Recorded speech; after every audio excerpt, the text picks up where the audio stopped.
Greetings, everyone, and welcome to, I guess, this is the third lecture for our Media and Popular Culture class.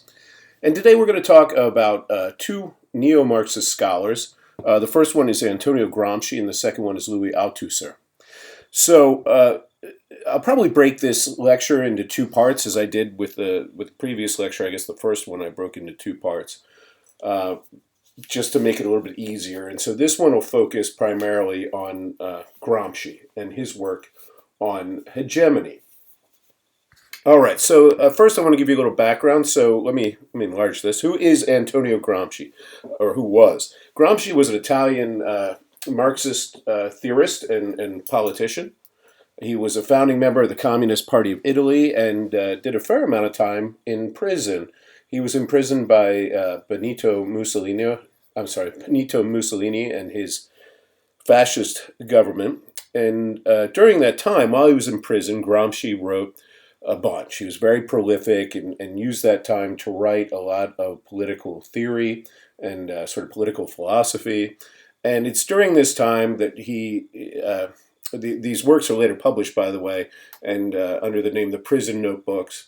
And it's in here that he comes up with this notion of cultural hegemony, okay? And cultural hegemony is kind of the most important thing that comes out of Antonio Gramsci's work. So to understand hegemony, we first have to understand ideology. Now, ideology is a term that you hear bandied around quite a bit, right? People talk about ideology in all kinds of different ways. You know, if you watch the news, you'll hear about, Democrat ideology or Republican ideology, so on and so forth, right? But when we use the term ideology in the context of critical theory, which is almost always informed by Marxism, ideology is a key term that's related to Marx's famous idea, which is that the ideas of the ruling class are in every epoch the ruling ideas. So what Marx is getting at here, what Marx's idea was that the people who run the show, the ruling elite, and during the time that he wrote his work, this ruling elite were the capitalists that owned and ran the factories that produced all the products during the Industrial Revolution. And his idea was that it's the idea of the people with all the capital, right, that informs the way everyone else thinks, okay? So, a really sort of basic example of this, how this might work in a capitalist system, is this notion that it's related to the American dream. The notion that if you work hard enough, you will get ahead, right? That in the United States, if you work real hard and you have a great work ethic and you apply yourself, you can get ahead and indeed get rich and be successful. Now, Marx would look at that and say, okay, well, who does this kind of idea benefit, right? And his answer to this would be, well, it benefits the people, the employers, right? Because all the employees, all the workers go to work with the idea if they work real hard, they'll get ahead. And that may or may not be true, right? I mean, I think we can all agree, for example, that, someone who's the janitor at a Frito-Lay factory is unlikely to become president of the corporation, right? Now, of course, we can have an argument about whether or not they're qualified and their schooling and so on and so forth. But the bottom line is that it would be very unlikely. And so, nevertheless, they could work as hard as they possibly can and never achieve anything. Well, who does this benefit, this notion that they should work hard? Well, that notion benefits the people who own Frito-Lay, the stockholders, the people in charge, the president, the vice presidents, and so on. And so, Marx was very concerned with, he was a materialist, so he's very concerned with how people lived, the conditions of their existence. And when he looked around, he saw a whole lot of people working in factories very hard for relatively few people who were in charge. And all the while, the people that were in charge seemed to be influencing the ideas that circulated throughout that culture. And that's why he said the ideas of the ruling class are in every epoch the ruling ideas. So he goes on and he attempts to clarify this, but it's in rather dense language. He says the class which has the means of material production at its disposal, so the people who make things, has control at the same time over the means of mental production. So meaning if you are one of the elites who's able, in industrial capitalism to own the factories and make the things that people want, then you're also controlling the ideas that people want. You're the one who's sort of not just controlling material production, but you're also controlling mental production. And so he says that this is ideology, and it's ideology that at its core hides the real conditions of people's existence. So the way this might work would be, well, you're going to school right now, but your life is kind of miserable, right? You live in a terrible apartment, you drive a really bad car that hardly works, you have no health care, life isn't good, you don't have any money in your pocket to go out and do anything. But the way ideology works, if ideology is at play, let's say we could say, well, you need to go to college and you need to sacrifice so that later on in the future you can get a good job and then you can have money to do all these things. Again, that may or may not be true, right? You might be sacrificing now only to sacrifice more in the future. And so what Marx would say is, you're not even willing to acknowledge how bad your life is because you're looking forward to how much better it'll be later, which might not even happen, right? And indeed probably won't. That's what Marx would say. I don't know whether that'll happen for you or not, right? But that's what Marx would say. So he thinks there's this ideology at play. The interests of the ruling class are represented in the ideas that circulate throughout culture. And as a result, the people that have it bad don't realize how bad they have it, right? So then he maintains that the function of ideology is the continual reproduction of the means of production. What that means, in essence, is that it maintains the status quo. The elite classes remain elite, the working classes remain working classes.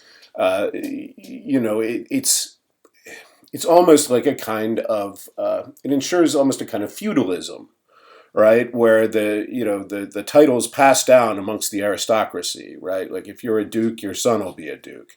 Here, if you own the factory, ideology ensures that your son will own the factory, right? Because people won't rise up and try and commit revolution, right? Or make revolution. And so ideology, according to Marx and Engels, is what sort of keeps things the way they are, right? And the way it does this is by distorting reality.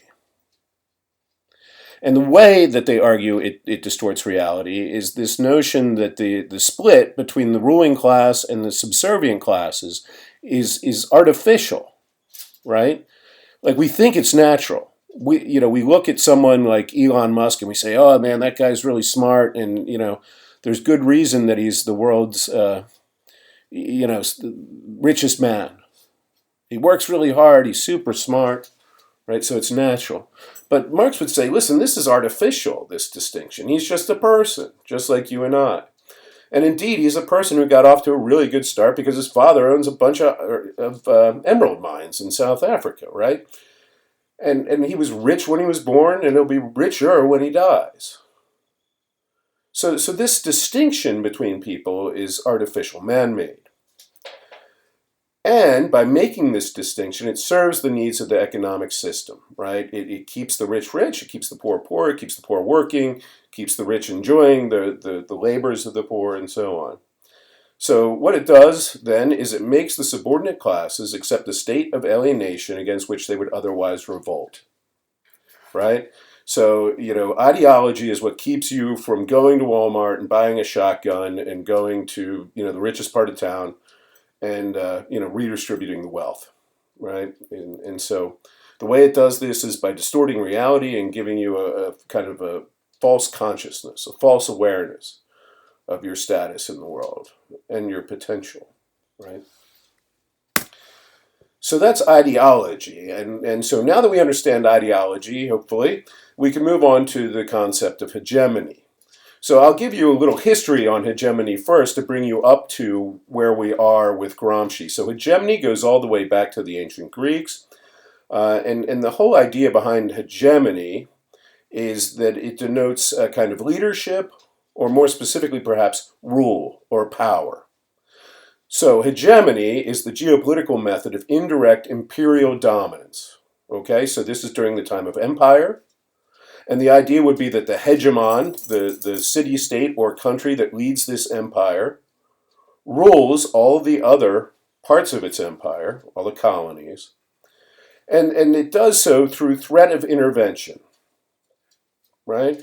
So it's not that they rule by having soldiers stationed all over these countries and, you know, patrolling with automatic weapons everywhere. Rather, it's the threat of intervention, the threat of power that allows them to stay in charge. So it's not, they're not ruling through direct military force. Rather, it's through the threat of direct military force. You could think of this in some ways, you know, if you're a parent, you can understand this. You know, you don't have to spank your child in order, you know, every time you think they might do something bad. Just the threat of spanking your child is enough many times to prevent them from doing something bad. Another way to think of this would be the legal system. So if you are morally challenged and you don't see any moral or ethical reason that you shouldn't murder your neighbor, well, there's the threat of the state, you know, the police showing up and physically putting you in jail or putting you to death. And it's this threat that prevents you from killing your neighbor if you're morally reprehensible, right? And you don't have any other kind of reason not to do it. So, again, this goes all the way back to ancient Greece, you know, 8th century BC through the 6th century AD.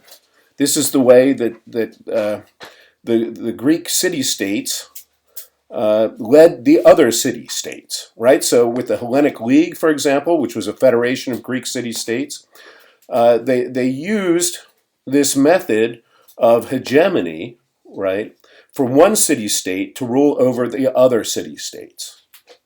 So, you know, we're not there forcing you to bow down to us, but you still bow down because there is threat that we might be able to use force in order to dominate you. And this is the way that you rule an empire, right? So moving on, during the 19th century, hegemony, right, sort of begins to refer more to both geopolitical and cultural dominance of one country over other countries. We see this in European colonialism, which is itself kind of modeled on the Greek and Roman Empire, right? Of course, European colonialism was imposed on the Americas, Africa, and Asia. And throughout this, again, you know, when the British Empire ruled over India, of course, there were soldiers there, but they didn't ultimately control India through direct military intervention. Rather, they were able to rule over it because of the threat of military intervention. So what happens is there is this kind of geopolitical dominance where they're politically dominating a huge country on, you know, in another part of the world, but there's also kind of a cultural dominance that's going on, right? Where British culture ascends to the top of the social hierarchy, and native culture sort of takes a back seat, right? So then we move on to the 20th century. And here, hegemony, you know, being understood as dominance, is expanded, right? The notion of hegemony is expanded, and it's expanded to include cultural domination by a ruling class over stratified society. So the way, of course, that this is done is through the manipulation of the dominant ideology and the dissemination of the dominant ideology. By disseminating your ideas to the lesser classes, if you're the ruling class, you're able to rule over them in a kind of cultural hegemony, a kind of cultural dominance. And the United States, for example, has been accused of this for decades now on the global scale because one of our chief exports in the world is media. Movies, TV shows, etc. And so many people maintain that even though the United States is not an empire in the sense of European colonialism, the argument goes that it's still a kind of cultural empire, and that we perpetuate this empire by exporting our cultural products, which are infused with our dominant ideology and then spread throughout the world.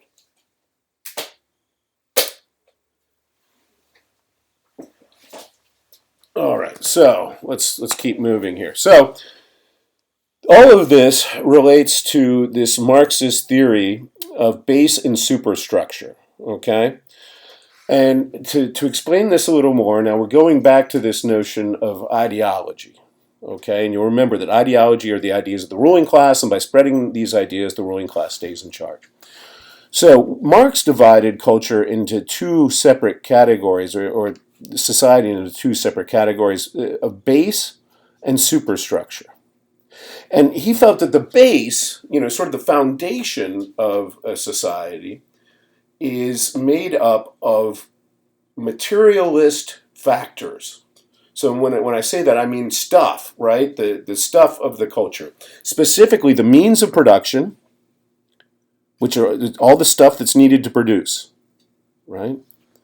Then there are the relations of production, which are the class relationships, employer, employee, contractor, contractee, right? This kind of thing. And that ultimately the economics, the material economics of the society is what shapes all this stuff. So the superstructure is made up of, let's say, your culture, your relationships, your media, your politics, your faith, right? So in other words, Marx is all about the Benjamins to a certain extent, right? He's all about like how who produces the stuff and makes the money, right? These factors, right? The factories, the factory owners, the workers, their employees. This forms the base, and the base then, the way this is organized, influences the way the rest of culture is organized, right? And what's interesting about it then, here again we see another kind of circular pattern, is that the superstructure, all these factors, help to maintain the base, which then influences the superstructure, which helps to maintain the base. And you see that this becomes kind of a vicious circle, right? That in this scenario, there isn't a lot of room for movement or significant kinds of change, right? Marx would argue, and many neo-Marxist philosophers would argue, like Adorno and Horkheimer, that what appears to be difference, what appears to be change, is really not. And that ultimately what's going on is it's just this same cycle. And things look maybe like they're changing, but they're not really, right? And of course they blame all of this on capitalism. All right, so this brings us more directly to the part of Marx's theories that I really want you to focus on, and the ones that I feel are really important. And so what I think is key in this reading is Gramsci's theory of hegemony. Okay, the way that he thinks of hegemony. And this is what's unique. And he says, the dominant class rules actually in two ways. The first way is through the use of force, right? If you don't agree with the system, if you fight against the system, they come and mess you up, right? Through force. But the other way, and this is by far sort of the more... the trickier, kind of more insidious way that the dominant class rules is through what he calls the spontaneous consent of the masses. Another way to think of this would be they rule through the manufacture of consent, to borrow a term from Noam Chomsky. So, he says, listen, hegemony, rule, is maintained obviously through force. We can all understand that, right? That if you challenge the people in charge, they'll come send the cops out and put you in jail, right? I mean, you can't really do it. So that way is obvious. And we oftentimes think of this because we think of prisons and we think of police and so on.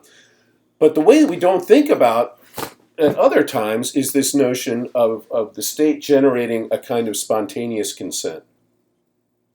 And this generation of spontaneous consent is what is achieved ideologically, right? So how is this done? Well, we go to school. And in school, we're taught to pledge allegiance to the flag of the United States of America, right? And we stand up and we do this every day. And when you're in kindergarten, you don't even know what you're doing, but it is an ideological exercise, right? You're pledging your allegiance to this kind of, to a symbol of your nation, which is in essence a kind of imagined community, right? You're taught in school, if you work hard, you will be rewarded. You're taught that there are very definite structures of dominance, right? The principal's in charge of the school, the vice principal's underneath the principal, underneath them is the teachers, and underneath them is the students, right? And so on and so forth. And so you get used to social hierarchies. I mean, there are all kinds of ways, right, where ideology functions on us that we perhaps don't even see, but they help to generate a kind of consent, to manufacture consent, a consent to be led, a consent to be ruled. And honestly, I mean, this is one of the things, so many people today, particularly on social media, like to talk about leadership. But one of the things that we don't think about when we think about leadership is the simple fact that, in order to be a leader, you have to have people that are willing to follow. That means that you have to have their consent. Right?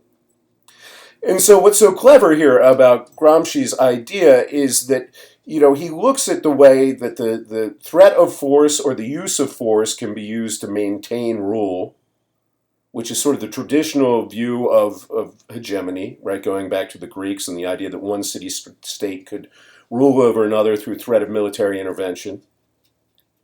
But he also looks at it from this kind of Marxist ideological viewpoint, which is the idea that you can't rule everybody by force. So there's got to be something else, and that something else is ideology. That something else is this idea, the ideas of the ruling class that you're fed from the time you're born, that help form your social reality. And so you don't even see past them, so you consent to be led. You consent to the world as it is. And Marx would say you do this not knowing that you have a false kind of awareness, that you don't really understand what's going on.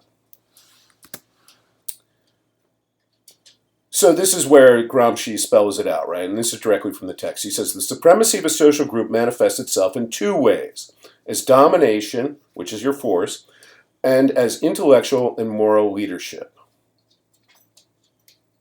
Right? It's characterized by a combination of force and consent, which balance each other reciprocally, without force predominating excessively over consent.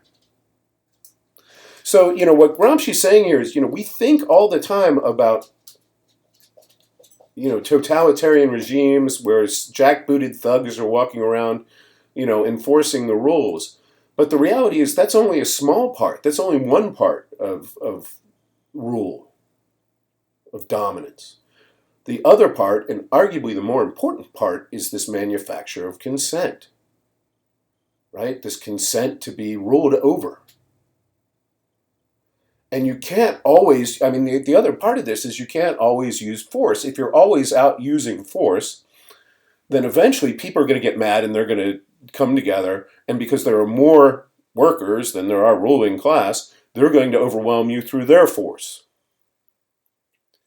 So force, in some sense, is the lesser component here. The more important component is this kind of, for lack of a better term, brainwashing that's effectuated through ideology, right? And so he goes on, hegemony in this case means the success of the dominant classes in presenting their definition of reality. So this is important, right? Ideology is reality, right? In a sense, it's social reality, which we talked about before. So hegemony in this case means the success of the dominant classes in presenting their definition or version of reality, their view of the world, in such a way that is accepted by other classes as common sense. The general consensus is that the only sensible way of seeing the world, right? So, in other words, what he's saying is that, you know, ideology masquerades as common sense. And this is why we have to be so careful when someone says to us, oh, well, it's just common sense that blah, blah, blah, blah, blah, right? Because common sense hides ideology. Of course you need to go to college to get a good job, right? That's not true. But many people would say it's common sense, right? Well, who does that help? Does it help you, or does it help the people who run the schools? Does it help people like me? Does it help, I don't know, the tech industry, for example, which is the dominant export or the dominant mode of production, let's say, in the United States today, to have a more educated workforce? You see, what happens is that the common sense is the ideology, which is reality. The general consensus is that this ideology, this way of thinking, is the only sensible way of seeing the world. And then if you're part of a different group, then you're marginalized, right? If you're part of a group that doesn't see it that way, well, then we'll push you to the side, right? All right, so some key points. The fact of hegemony presupposes that account be taken of the interests and tendencies of the groups over which hegemony is to be exercised. So what Gramsci's saying here is that, to some extent, in order to rule, right, in order to dominate another group, then the dominant group needs to be aware of the interests and tendencies of the groups that they're ruling over. In other words, this is a give and take, right? To manufacture consent, you have to kind of, understand the people you're educating and give in to their interests at different points, right? Like, it can't be all about you. If you're going to maintain dominance, it can't be just, my way or the highway all the time. You have to give in some way, right? Again, like a parent. You don't give in to everything your kids ask for, but you got to give in to some stuff, right? Like an employer. Well, I can't give the employees everything they want, but I could give in, to give them a 50 cent an hour raise. And that keeps you in charge. It keeps the status quo. And it keeps everything humming along. So what's interesting is that even though this is a system of rule and dominance, real hegemony can only be maintained with a system that, to some extent, looks out for the little guy. Right? The only way you can stay in charge is by placating the people you're ruling over to some extent. The only way you can get people to follow you is by helping them out some, right? Or at least, appearing to work in their best interest at some point. And so, and this is ultimately the key, right? Domination is not just imposed from above. It's got to be won through the subordinated group's spontaneous consent to the cultural domination. And the reason that they consent, the reason that the little guy agrees to being ruled over by the big guy, is because they believe in some sense it will serve their interests. Because after all the big guy's talking is common sense. Right?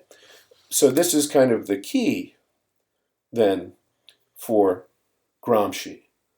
That culture is made up of both coercive and consensual mechanisms for reconciling human subjects to their unwelcome fate. Right? I mean, this is very depressing, obviously. It's dark, right? But nevertheless, this is...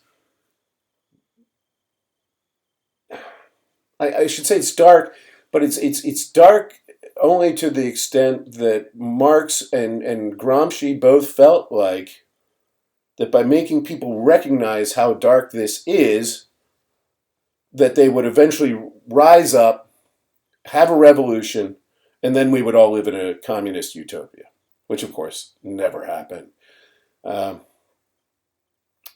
But just because it didn't reach its kind of teleological endpoint doesn't mean that there aren't some really interesting and valuable insights in what they have to say here, right?